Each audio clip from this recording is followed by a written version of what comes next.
Protect your DNA. BioPQQ can promote formation of new mitochondria. Infowarsstore.com. Well, President Obama made the rounds on another fake news broadcast to talk to a fake journalist to lament the reality of this fake news that cost Hillary Clinton the election. That's right. The irony is not lost on myself either. Now, President Obama was there speaking with Trevor Noah at The Daily Show, blaming Putin, blaming voters for being obsessed with WikiLeaks, racism, everything he possibly could for why Donald Trump is the new president, you know, avoiding the total fact that he was an abject failure, an awful president. So one of the things that he mentioned on Trevor Noah was the fact that any president who would shun his daily intelligence briefings would be flying blind. And of course, he made this remark after Donald Trump said that he really wasn't interested in having daily intelligence briefings unless developments had changed enough to merit his attention. And so then, of course, he was immediately attacked for that, saying, oh my gosh, he's already going to be skipping his daily intelligence briefings. How would you do that? And President Obama rolls out there as with all of his hubris and says, you know, any president that doesn't do that, doesn't attend these daily briefings, would be flying blind on national security matters. This is the same president who skipped more than half of his daily intelligence briefings. I'm going to get to that here in a minute. He ignored his ISIS intel for years. He actually went out and called them the JV team because he ignored that intel. But he is going to hit Donald Trump. So one of the things that Obama says is he brags about the fact that he's developed this culture where the intelligence that's brought to the president, the daily intelligence briefings, are not going to be politicized. They're not going to be spun.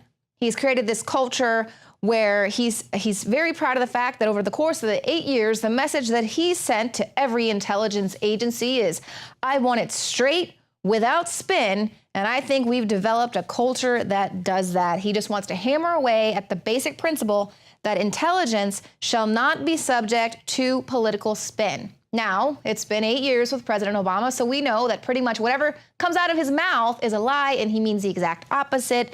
Case in point, over 50 CENTCOM intelligence operatives said that they were given implied orders not to report the facts on the ground in Iraq regarding terrorist activity. Instead, they were encouraged to substitute economic or environmental information for terror-related intelligence. They would basically ignore anything that went against the agenda that they were trying to push regarding ISIS, because the Obama administration wanted to downplay the rise of ISIS for its own political agenda. They were also, at the time, of course, aiding so-called moderate rebels in Syria in an effort to topple the Assad regime. So they wanted everyone to just kind of be calm. The situation was under control. Meanwhile, it's spiraling out of control. And then we witnessed the rise of ISIS, who at the time the president called the JV team. Now, a congressional joint task force corroborated these CENTCOM employees' claims. In August, they said, what happened at CENTCOM is unacceptable. Our warfighters suffer when bad analysis is presented to senior policy makers. We must continue our efforts until we fix it. So this was corroborated, and they said this is a big problem. We can't have our warfighters out there bringing this intelligence to the president and other senior policymakers who then tell them, you know what, we don't need to talk about that because that's going to go against the agenda we have to get our moderate rebels armed so that they can take out Assad, and we don't want anyone worrying about ISIS. So I'm just going to go ahead and laugh it off and call them the JV squad. More examples. Additionally, the former DIA head Michael Flynn revealed that Obama routinely turned a deaf ear to updates and reports on the rise of ISIS because they didn't fit with a narrative the administration was feeding the American public. It interrupted his tea time. You know, he needed to go make his daily golf game, so he didn't want to hear it. In fact, he read a lot of his intelligence briefings on his presidential iPad because he is a super cool technology El Presidente rolling out here with the fake news. So not only did he skip his briefings, but you'll also recall this is a president who just had no problem letting the world know that he found out about the big breaking problems within his administration at the same time the rest of us did on the news when it was leaked to the press. So let's just take a little walk back through the not so distant history here. About 8 times, actually, that President Obama said he found out about world events by watching the news. So the most recently, he talked about claiming not to know that former Secretary of State Hillary Clinton was using a personal email address to conduct government business while she was in office, even though we know that's not true because he actually emailed back and forth with her using a pseudonym. He said to CBS News that the same time everybody else learned it, I learned it through the news reports. He also said that he learned about Fast and Furious. He said, I heard on the news about this story, that Fast and Furious. He learned about NSA spying on foreign leaders. He claimed he had no idea the NSA was spying on foreign leaders. He said, I assure you, I certainly did not know anything about the IG report before the IG report had been leaked through the press.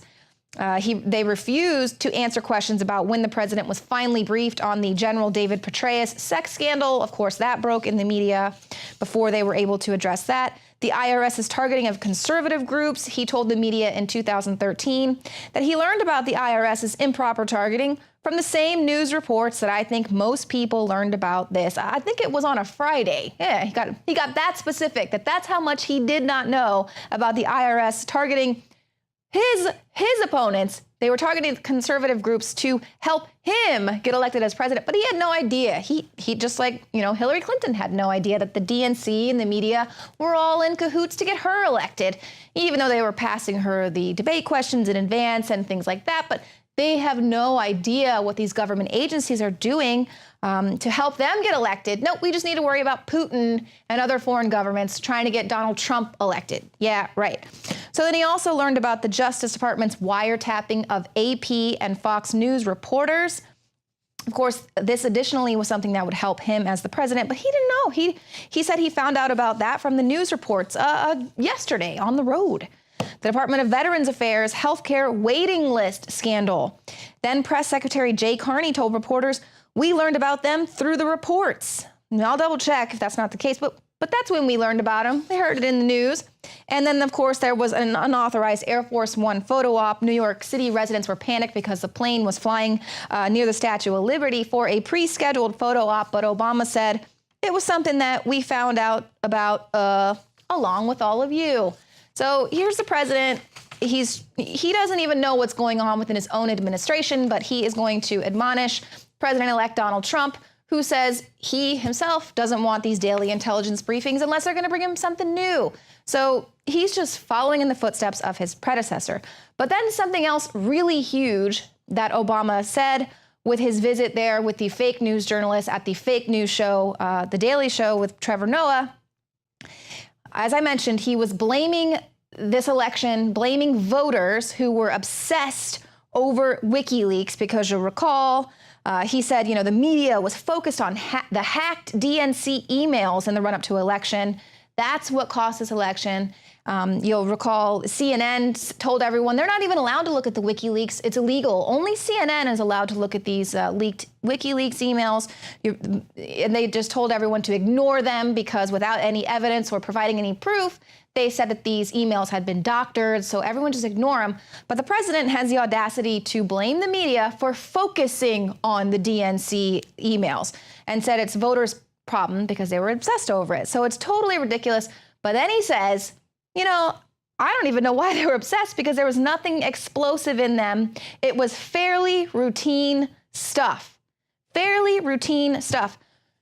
So then why the hell is everyone obsessing over the fact that Russia supposedly, allegedly helped Donald Trump win the election by leaking these fairly routine emails? What impact could this have possibly had on the election if they were just fairly routine? It makes no sense. Here again, the president is continuing on with this agenda of nothing to see here, folks. Move along. So here's just a little refresher. Paul Joseph Watson tweeted this out earlier, and it's a pretty good one. So let's just take a little refresher into what the president thinks is routine.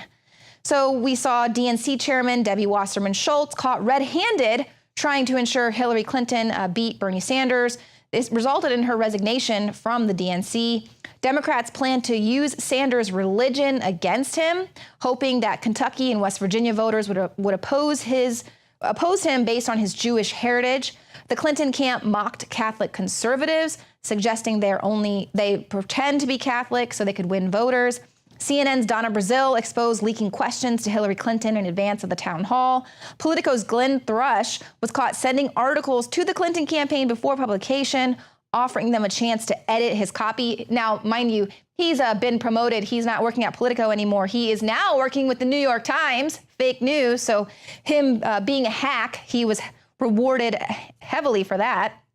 Politico's Kenneth Vogel was caught doing the same. No word on if he's going to go advance to the fake news outlet New York Times.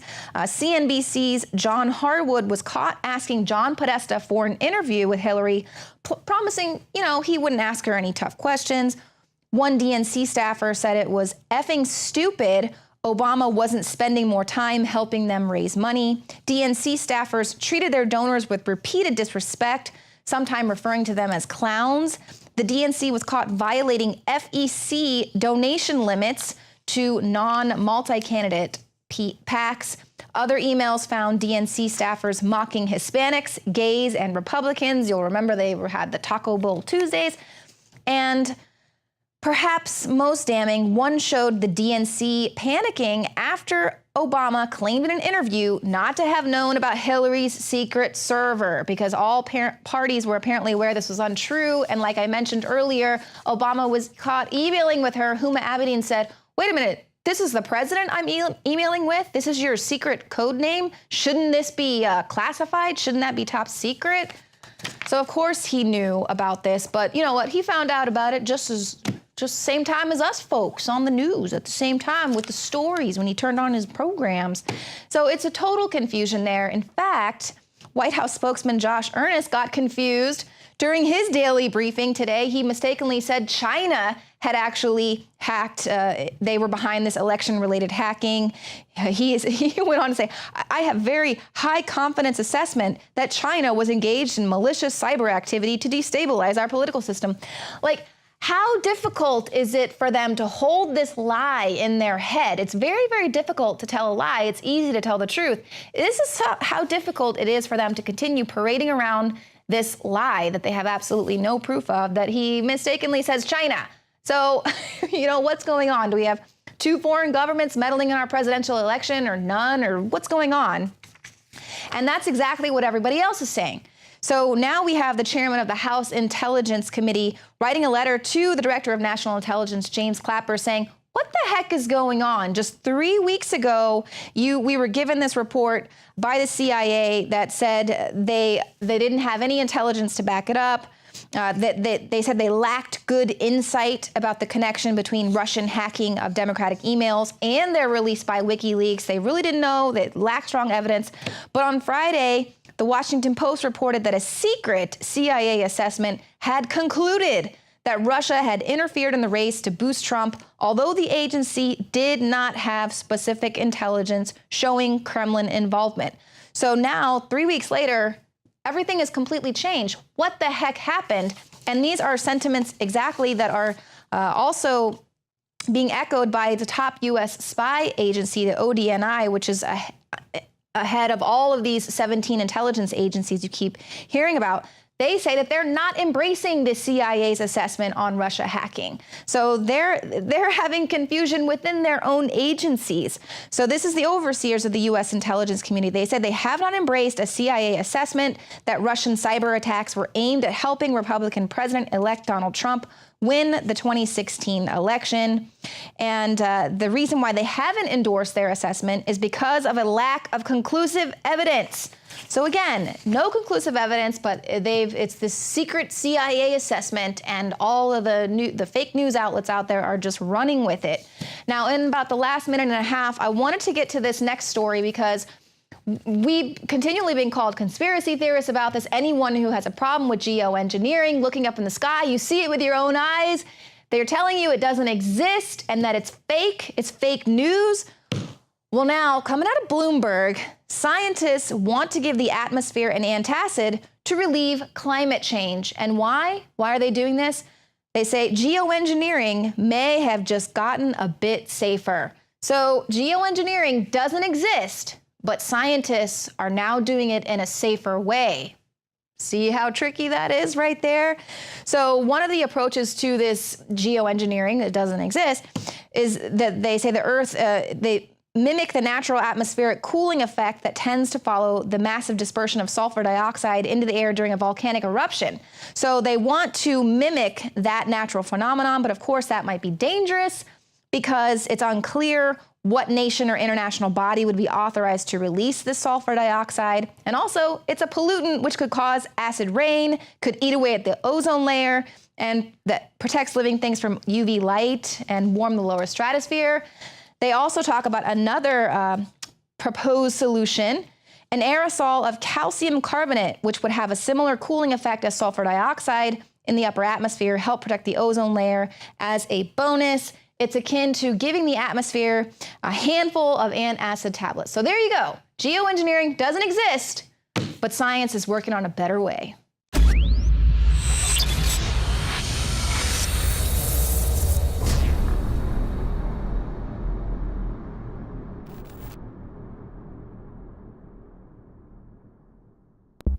Three years ago, the Congress in the National Defense Authorization Act repealed the law that had been on the books for decades, barring the CIA and other agencies from engaging in domestic propaganda and disinformation.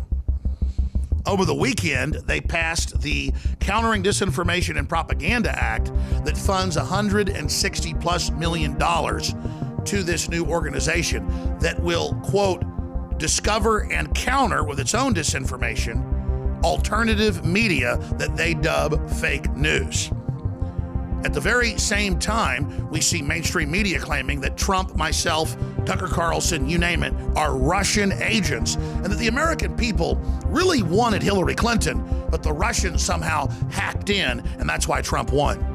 Yes, we've gotten Trump elected, but they're openly trying to overthrow that. Now more than ever, Infowars needs your prayers and your support, and I need you to take the articles and the videos that are on the site and realize you're the reason we're having such an effect. You're the power of Infowars. Get those articles, get those videos, get those special reports out to everyone you know. As we approach Christmas, I'm not even supposed to say that word now, our country's under such incredible thought police tyranny. It's important to be thankful, and I am extremely thankful to all of you that have prayed for us, that have spread the word about the broadcast, that have supported us, that have defended us, and that have financially supported us. We go out and search for the very best products, and we also develop amazing products and then bring them to you at very competitive prices. So when we have a sale, it really is a sale. That's why this week through the 17th, we can guarantee you'll get delivery before Christmas. Again, if you order by this Friday, the 17th, and you will get store-wide free shipping at InfoWarsStore.com. And on top of that, some of the biggest discounts of the year. 30% off Living Defense Parasite Cleanse, 50% off Colloidal Silver Bullet, and free shipping. That is just an incredible deal. Brain Force Plus, now with 20% more in each bottle and 30% off. $19.95, can't beat that deal. Winter Sun, Vitamin D3, 25% off. Survival Shield, X2, Nascent Iodine, again, an amazing 30% off. BioTrue Selenium, 30% off, and that's just some of the specials. Check them out today at InfoWarsStore.com or InfoWarsLife.com, or call toll free. The great crew will answer your questions, tell you about some of the other specials, and take your order if you'd like. 888-253-3139. And finally, from myself, Alex Jones, and the rest of the Infowars crew and my family, I want to wish all of you a blessed and Merry Christmas.